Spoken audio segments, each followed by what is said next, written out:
एक वक्त था जब इजराइल और ईरान दोनों एक दूसरे के करीबी दोस्त हुआ करते थे। 1970 के दौर में ये दोनों देश एक दूसरे के सबसे बड़े स्ट्रेटेजिक पार्टनर थे, और 1979 में सब कुछ बदल गया और इस बदलाव ने पूरे मिडिल ईस्ट का नक्शा हमेशा के लिए बदल के रख दिया। आज ये दोनों देश एक दूसरे के सबसे बड़े दुश्मन हैं। प्रॉक्सी वॉर्स, न्यूक्लियर थ्रेट्स और ड्रोन अटैक्स और हॉस्टिलिटी इस हद तक कि दुनिया डरी हुई है कि कहीं ये तीसरे दुनियाई युद्ध की शुरुआत ना हो। 1979 से पहले दोनों देशों के रिलेशंस काफी स्ट्रॉन्ग थे और एक कॉमन एनिमी था अरब नेशनलिज्म। पर जब 1979 में इस्लामिक रेवोल्यूशन डिक्लेयर हुआ तो ईरान एक थियोक्रेटिक रिजीम बन गया। नए लीडर्स आए और उन्होंने इजराइल को इस्लामिक एनिमी डिक्लेयर कर दिया और यहाँ तक कह दिया कि इजराइल का होना ही गुनाह है। उसके बाद से लेकर ईरान कभी भी इजराइल को एक लेजिटिमेट कंट्री के रूप में एक्सेप्ट नहीं करता। तब से लेकर आज तक ईरान इजराइल के लिए एक एग्जिस्टेंशियल थ्रेट बन गया है, एक ऐसा देश जो ओपनली इसके डिस्ट्रक्शन की बात करता है।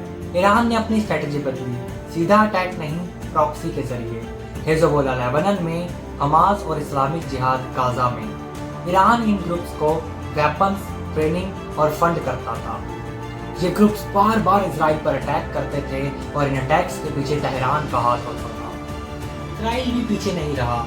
सीरिया में ईरानियन बेसिस और मिलिट्री ट्रांसफर पर हैवी एयर स्ट्राइक्स ताकि हिजबुल्लाह तक हैवी आर्म्स ना पहुंच सकें, और इस कॉन्फ्लिक्ट ने मिडल ईस्ट को एक पाउडर केक बना दिया जो बस फटने का इंतजार कर रहा था। 2024 रिपोर्ट्स के मुताबिक इजराइल ने ईरान की एम्बेसी पर एयर स्ट्राइक्स की। ईरान ने जवाब दिया, सीधा और डायरेक्ट।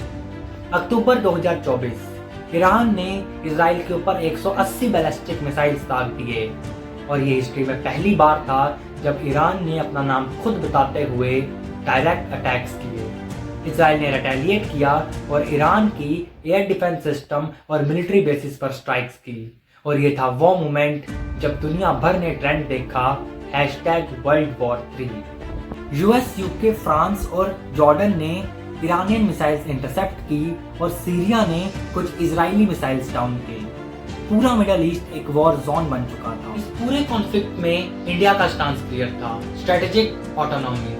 इंडिया ने दोनों देशों से फ्रेंडली रिलेशंस मेंटेन किए और कहा वायलेंस से नहीं, डिप्लोमेसी से हल निकलेगा। जून 2025 में जब एससीओ ने इजराइल की स्ट्राइक्स कंडेम किए तो इंडिया ने उस मीटिंग से डिस्टेंस बना लिया, और जब कॉन्फ्लिक्ट पीक पे था तब इंडिया ने लॉन्च किया ऑपरेशन सिंधु। इस ऑपरेशन में इंडिया ने दोनों देशों से अपने नेशनलिस्ट्स को सेफली इवैक्यूएट किया। तो इंडिया का फोकस क्लियर था, नेशनल इंटरेस्ट सबसे पहले, ऑयल इंपोर्ट, ट्रेड टाइज और रीजनल पीस, ये सब डिपेंड करता था सिर्फ इस एक डिसीजन पर। फाइनली 23 जून 2025 को यूएस और कतर के मेडिटेशन से सीजफायर अनाउंस हुआ। नेक्स्ट मॉर्निंग फायरिंग रुक गई, पर सवाल ये था कि क्या पीस आ गया। पर रियलिटी ये है कि कोई पीस ट्रीटी साइन नहीं हुई, सिर्फ एक फ्रेजाइल सीजफायर है, और एनालिस्ट इसको एक टिकिंग टाइम बॉम्ब बता रहे हैं। ईरान की 1000 से ज्यादा कैजुअलिटीज और इजराइल में भी हैवी डैमेज। ईरान का न्यूक्लियर प्रोग्राम पीछे गया 2 साल से, और तहरीन ने इंटरनेशनल एटॉमिक एनर्जी एजेंसी से अपने कॉर्पोरेशन सस्पेंड कर दिए। इस वॉर ने एक नया चैप्टर लिख दिया, प्रॉक्सी से डायरेक्ट कॉन्फ्रंटेशन तक। फिलहाल इन दोनों देशों में खामोशी है, और ये खामोशी से अपनी तैयारी कर रहे हैं। ईरान नई मिसाइल साइट्स डेवलप कर रहा है, और इजराइल ओपनली कह रहा है कि अगर जरूरत पड़ी तो दोबारा स्ट्राइक्स करेंगे। एक्सपर्ट्स की माने तो ईरान इजराइल वॉर का फेज 2 2026 से पहले शुरू हो सकता है। मिडिल ईस्ट में अभी एक डिसेप्टिव काम है, दिख रही है शांति, पर असल में सब जल रहा है। ये वॉर अभी खत्म नहीं हुई है, सिर्फ थोड़ी देर के लिए रुकी है। जब तक आइडियोलॉजी, न्यूक्लियर एम्बिशन और पावर पॉलिटिक्स जिंदा है, मिडिल ईस्ट कभी भी चैन से नहीं सो पाएगा।